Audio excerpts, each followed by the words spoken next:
toutes et à tous et bienvenue sur Actual Foot.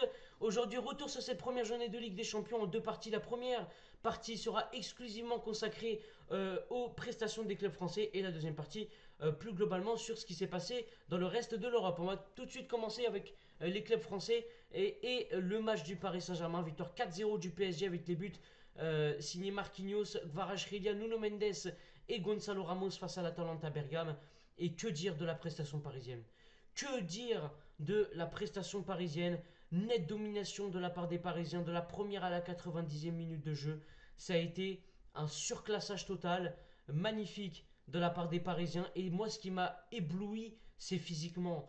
Les mecs, on sait très bien qu'ils sont pas à 100%, ils sont tous cramés après la saison qu'ils ont fait. Et pourtant, leur pressing, sincèrement, il y a deux trois équipes maximum qui peuvent lutter contre ce pressing-là.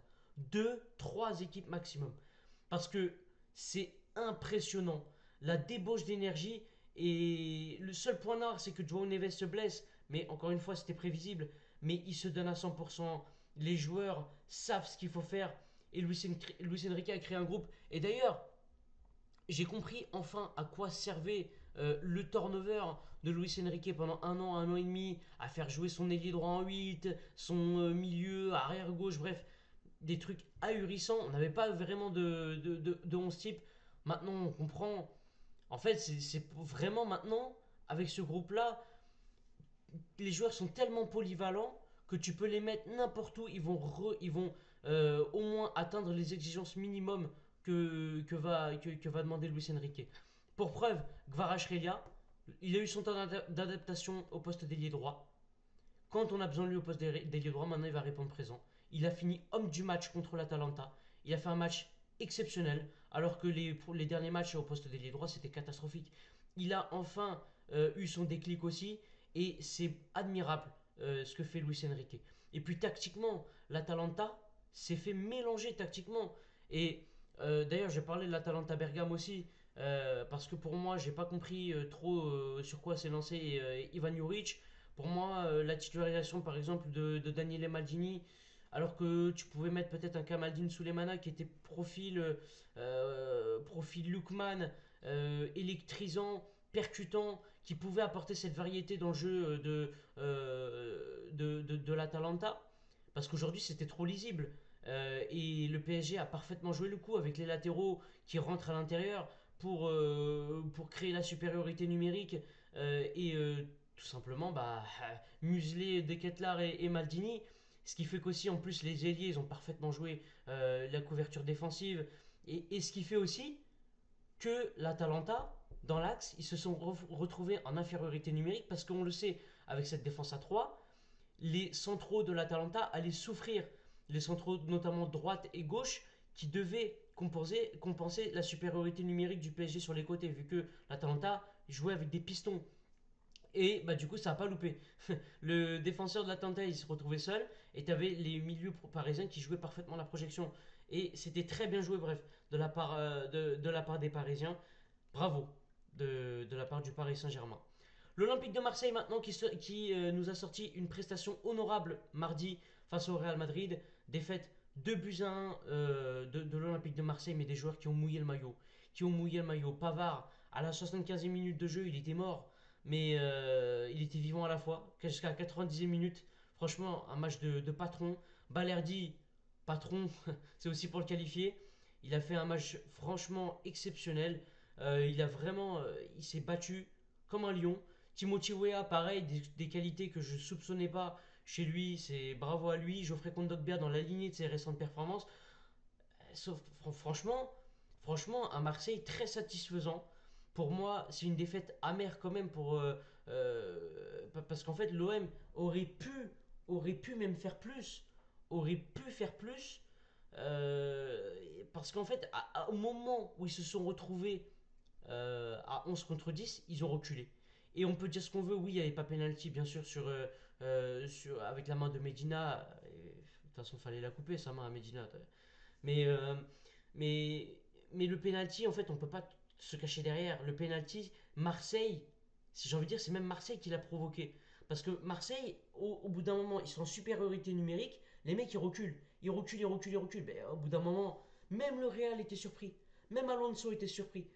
Donc, t'avais pas à reculer aussi à ce moment-là. Et c'est un peu de la faute des Marseillais aussi. Parce qu'ils auraient pu faire un vrai coup au Bernabeu. Vraiment. Et d'ailleurs, je veux souligner aussi l'audace de Roberto De Zerbi, qui n'a jamais lâché ses envies tactiques, justement, avec son jeu de possession, de ressortie de balle. Et on a vu, parce que ça a été beaucoup critiqué, mais on a vu qu'à chaque fois que l'OM passait la première ligue de pressing madrilène, parce que c'était aussi une tactique, hein, De Zerbi savait que le pressing madrilène était souvent défaillant, et bah défensivement, t'avais plus personne derrière, t'avais des boulevards. Et ça n'a pas manqué sur à 2-3 reprises, même si le Real a beaucoup mieux défendu. D'ailleurs, en parlant du Real Madrid, Xabi Alonso, il a quand même pas mal de boulot.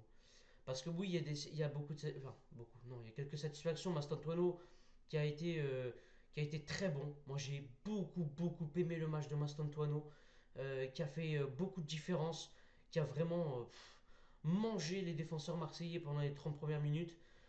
Pareil, Mbappé, dans la lignée de ses performances, même sans être très bon dans le jeu, il marque. Carreras, que j'ai beaucoup aimé aussi sur le côté, son apport défensif, enfin offensif. Il a beaucoup, il a beaucoup fait souffrir Pavard, hein, avec Rodrigo. Mais par contre, il va falloir s'améliorer sur certains points. Et Vinicius. Ouais, je vais être le joueur le plus payé du club. Mbappé, il mérite pas son salaire. Ouais, j'ai pas eu le ballon d'or. Mais au bout d'un moment, au bout d'un moment, Vinicius, son comportement, il est déplorable. Son comportement, il est déplorable. Techniquement, c'est devenu faible. Mais moi, je suis en rage. On connaît le talent du mec. On connaît le talent du mec. On sait ce qu'il est capable de faire. Et tu vois Vinicius comme ça. Il perd tous ses ballons. Frustration. Tu sens, hein, mais pars en Arabie Saoudite dans ces cas-là. T'as plus la tête, mon bonhomme, de jouer au Real Madrid. T'as plus la tête de jouer au Real Madrid. T'as plus les épaules pour jouer au Real Madrid. Franchement, Vinicius, c'était catastrophique. Catastrophique. Et il va falloir qu'il se remette dedans. Parce que moi, il va perdre sa place de titulaire pour moi. Il est déjà en train de la perdre. Mais là, ça va être encore plus flagrant pour les prochains matchs. Passons au match maintenant, le plus humiliant du football français de la semaine et peut-être de ces derniers mois et peut-être d'il y a encore plus longtemps encore. En Ligue des Champions, ça c'est sûr. Monaco s'est fait exploser, balayer, caillasser sur la pelouse de Bruges. Je ne mâche pas mes mots. C'était une démonstration des Belges. Bruges est une superbe équipe qui joue bien. Il faut leur rendre hommage avec des joueurs très intéressants comme Forbes, très soldi, pardon, Van Aken. Euh, mais ça explique pas cette prestation désastreuse de la part des Monégasques. C'est une honte, c'est une honte. Moi j'en ai marre. J'en ai marre que les clubs prennent à la légère les Coupes d'Europe. Thiago Scuro et Adi Hutter, on sait très bien les ambitions de Monaco. C'est finir 2 3e de Ligue 1, pas plus. Le reste, on s'en fout totalement. Mais il y en a marre de ça. Il y en a marre de ça parce que déjà de une, l'image renvoyée du football français est catastrophique, comme celle qu'a renvoyée Nice la saison dernière qui était désastreuse. Et en plus de ça, c'est complètement illogique de penser comme ça parce que l'oseille, il vient plus de la Coupe d'Europe que des droits TV en ce moment. Et on le sait tous. Donc au bout d'un moment, il faut arrêter de se cacher. Faut arrêter de se cacher. Monaco a foutu la honte à la France jeudi. C'était catastrophique. D'ailleurs, il est venu. D'ailleurs, c'est un paille d'or. Vous connaissez les pailles d'or, là, les gâteaux à la fraise. Il s'est fait manger. Il est venu en tant que capitaine. Il était capitaine, Eric, d'ailleurs. Il s'est fait manger.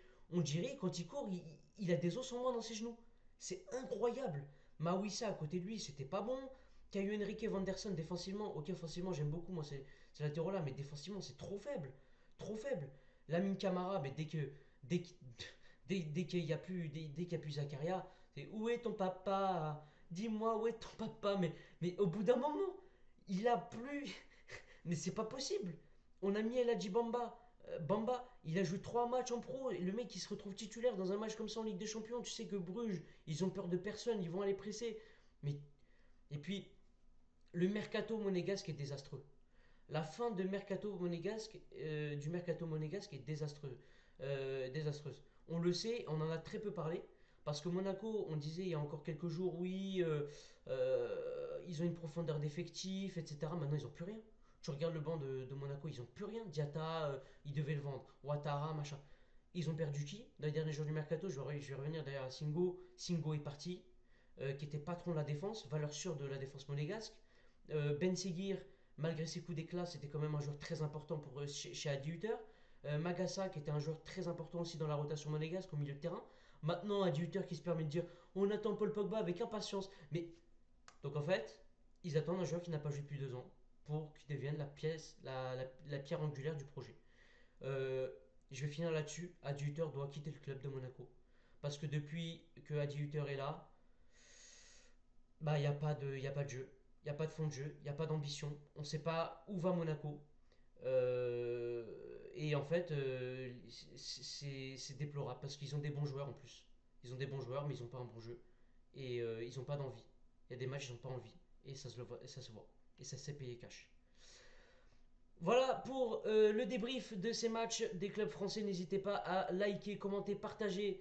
Et n'hésitez pas aussi à regarder la partie 2 qui arrive très vite sur Actual Foot. Salut!